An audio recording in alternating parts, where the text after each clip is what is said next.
Bratia a sestry, minulý týždeň na vigíliu Svätej rodiny som uvažoval o filme, ktorý ma veľmi oslovil. Volá sa to film Ford versus Ferrari. Film sa odohráva v 60. rokoch, kedy upadá predaj Fordov a majiteľ firmy vnúk Henryho Forda sa rozhodne urobiť niečo a čaká nápady od ľudí. A zase príde niekto s úžasným nápadom zostrojiť Ford ako pretekárske auto, ktoré dokáže poražiť Ferrari na 24-hodinových pretekoch v Le Mans vo Francúzsku. A teraz v tom filme bolo veľmi pekne vidieť tú vášeň, to presvedčenie tých konštruktérov, šoférov a tak ďalej, testorov, ktorí proste investovali celú svoju energiu, celý svoj život práve do tohto projektu. Práve uvažovanie nad touto vášňou, ktorú dokáže mať človek, keď má jasný cieľ a jednoducho horí mu srdce za ten cieľ, práve túto vášňu som sa snažil aplikovať na otázku manželstva a rodiny. S tým rozdielom, že kým skonštruovanie nejakého auta je ľudská predstava, ktorá kľudne môže vychádzať z nereálnych fantázií alebo z ľudskej nejakej ješitnosti, zatiaľ vízia rodiny a manželstva vychádza z Božieho plánu a tým pádom je to uskutočniteľné. Tam som vtedy poukázal na to, že je potrebné mať aj vo viere, potrebné mať vášeň milenca, ktorý túži po svojej milej, vášeň objaviteľa, ktorý chce objaviť niečo, vášeň športovca, ktorý chce vyhrávať, vášeň umelca, ktorý chce vyjadriť krásu. Dnes by som túto myšlienku chcel troška potiahnuť ďalej a poukázať na to, že túto vášeň a toto vášnivé presvedčenie o tom, že Boží plán je možný, nemá človek. Ale túto vášeň má Boh. On stvoril človeka, aby ho mohol milovať. Toto je jediný dôvod, kvôli ktorému nás stvoril. A pozval nás, aby sme aj my milovali. Čiže prekročili seba sami, svoj vlastný tieň, vystúpili z logiky seba lásky, kde vnímam iba ja a moje a dokázali viac dávať, ako prijímať. A Boh je vášnivo presvedčený o tom, že človek je tohto schopný. Človek je schopný vybrať si dobro a zrieknúť sa svojho bezprostredného pôžitku. Je schopný uprednostniť niečo budúce. A preto nemusí byť iba pod neustálou kontrolou a drobnohľadom. Boh môže riskovať a dať človeku slobodu. Boh vážlivo verí, že človek je schopný milovať len tak. Nie preto, lebo bude za to milovaný, ale milovať len tak. Dokonca je schopný sa obetovať. Vzdať sa niečo cenného, dokonca aj svojho života, preto, lebo niekoho miluje. A preto človeku možno dôverovať.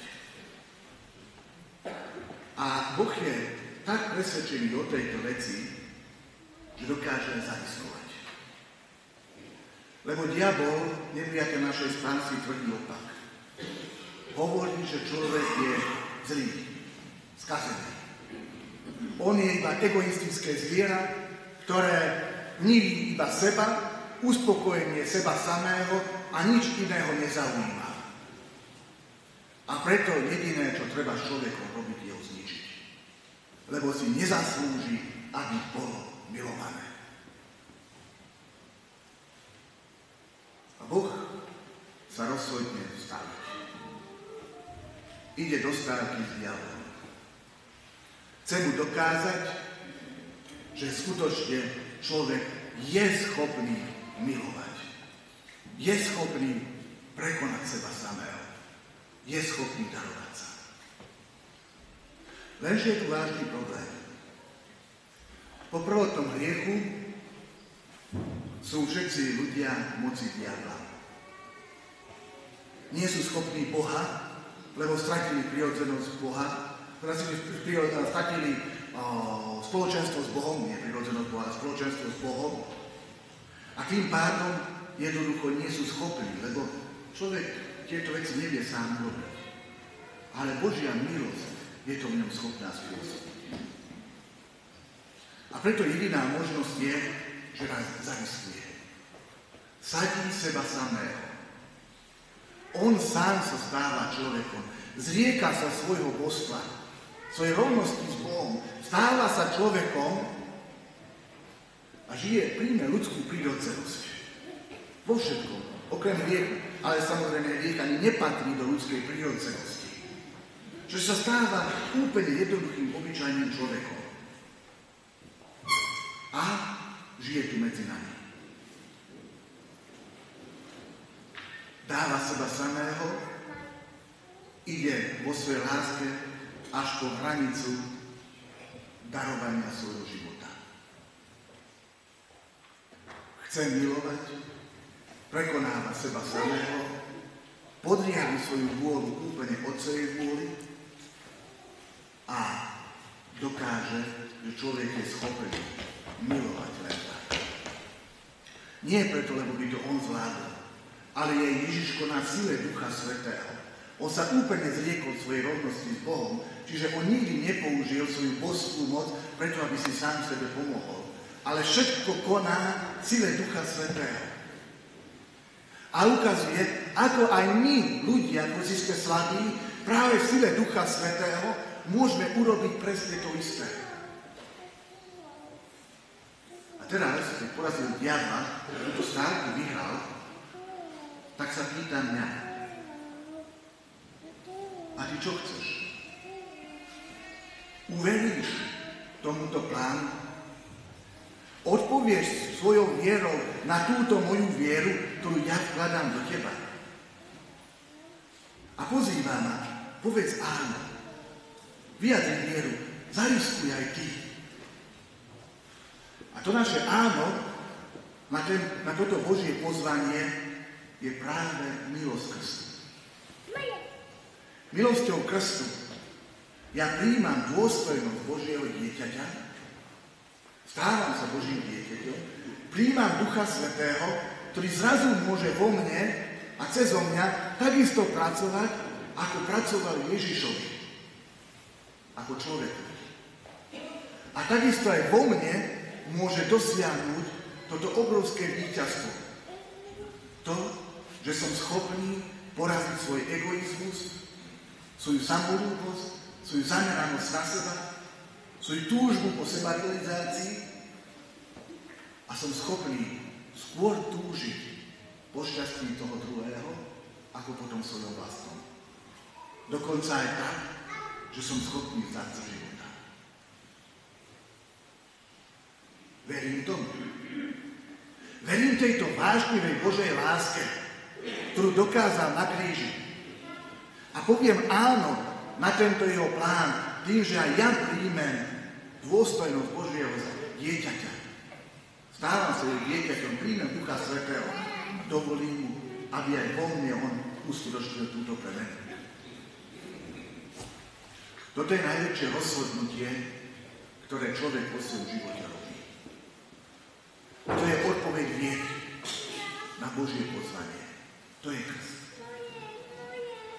Samozrejme, je to tak veľmi pekne a presvedčivo, ale keď vidíme tú realitu, že každý z nás je pokrstený a nejako vo mne ten istý plameň a ten istý oheň a tá istá vášeň nehorí a viem sa možno na chvíľočku nachnúť, ale nejako dlhodobo nie, alebo vôbec ani neviem ako, tak sa pýtam, čo potom nefunguje.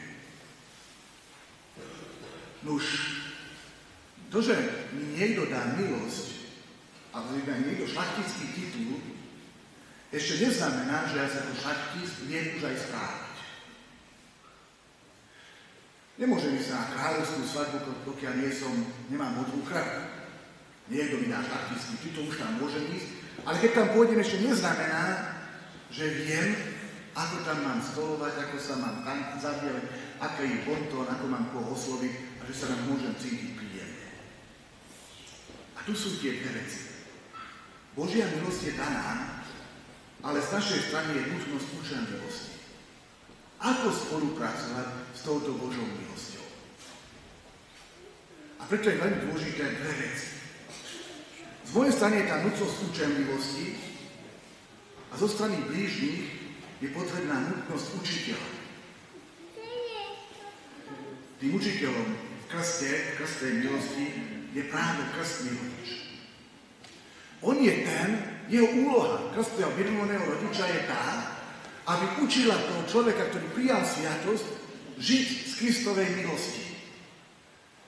Spolupracovať s Duchom Svätým, naučiť sa ho počúvať, naučiť sa rozlišovať jeho hlas, naučiť sa dať mu priestor v mojom živote. A to, čo nám enormne chýba v našej spoločnosti, je práve takýto krstný rodič. A vôbec kresťanské spoločenstvo, ktoré by nás nejakým spôsobom inšpirovalo a učilo. Prirovnal by som to inému podobenstvu, alebo inak by som to priblížil. Keď sme ako deti chodili na telesnú výchovu, tak to, čo urobil väčšinou učiteľ, chodil loptu a povedal, hrajte futbal. A my sme proste nejakým spôsobom hrali. Každý inak. Keď som sa potom dostal na vysokú školu, na matriz, tak tam sme mali telesnú výchovu a každý šport sme zrazu začali prebrať od začiatku. Vedenie lopty, preberanie lopty. Ako prebrať loptu tak, aby neodskočila. Ako si ju pred sebou posunúť, ako do nej kopnúť, aby získala spätnú rotáciu, že keď ona padne, tak sa stočí späť a tým pádom sa pribrzdí a neutečie. A zrazu takáto krátka informácia stačila k tomu, aby človek sa zrazu zdokonalil. Ale tým, že to nikto nepovedal, tak vlastne nebolo šanca rásť. Zbytočne boli podmienky, nebolo trénera. A práve tomuto sa my často podobáme. My máme krásny štadión, úžasnú loptu, úžasný trávnik, čiže máme sviatosti, ktoré aj chceme prijímať, ale vybenieme na ten trávnik a nevieme vyhrať zápas. Lebo nemáme trénera, ktorý by nám naučil žiť tie možnosti, ktoré sú dané. Keď človek prichádza k sviatostiam, tak vlastne ako keď prichádza na ten krásny štadión, kde sú vytvorené všetky podmienky. Keď prichádza na katechézu, je to ako keď prichádza na tréning, kde sa učí spolupracovať, kde sa učí rozvíjať, kde sa učí prijímať tie možnosti, ktoré má a využívať ich pre svoj osobný rast. Aby tie nástroje, ktoré sa mu dávajú, vedia skutočne využívať. A preto sú nutné obidve veci. Áno, máme na jednej strane veľa talentovaných detí, ktorí sa nič nestane, preto, lebo nemajú podmienky. To sú ľudia túžia, ale ktorí sa nedostanú k sviatostiam. My sme v tom opačnom. Sviatosti máme, ale chýba nám ten tréning. A preto je veľmi dôležité, možno niekto takto na začiatku roka si uvedomí, čo chcem urobiť pre rozvoj svojho duchovného života. Ktorý nástroj, ktorý sa aj tu vo farnosti, sa aj ponúka veľmi veľa. Ktorý nástroj chcem využiť na to, aby som ten Boží plán mohol vo svojom živote uskutočniť. Aby tú vážnivú vieru, ktorou Boh verí, že som schopný prekonať seba samého, som schopný dnešného darovania, aby som to v sile Ducha Svätého aj vedel žiť. Aby som ten krásny štadión a tie výborné podmienky, ktoré mi Boh vytvoril cez sviatosti, vedel využívať pre svoj osobný rast. A pre rast potom aj svojich blížnych, lebo práve tá logika je v tom, že tým, že rastiem ja, pomáham rásť aj druhým. Ďakujeme teda Pánovi za jeho vášnivé zaľúbenie sa do nás. Že nám verí že sme schopní a nielen verí, ale dokonca aj zariskuje, dáva seba samého. A prosíme o túžbu spolupracovať s touto iniciatívou. Aby sme tie dary, ktoré nám dáva,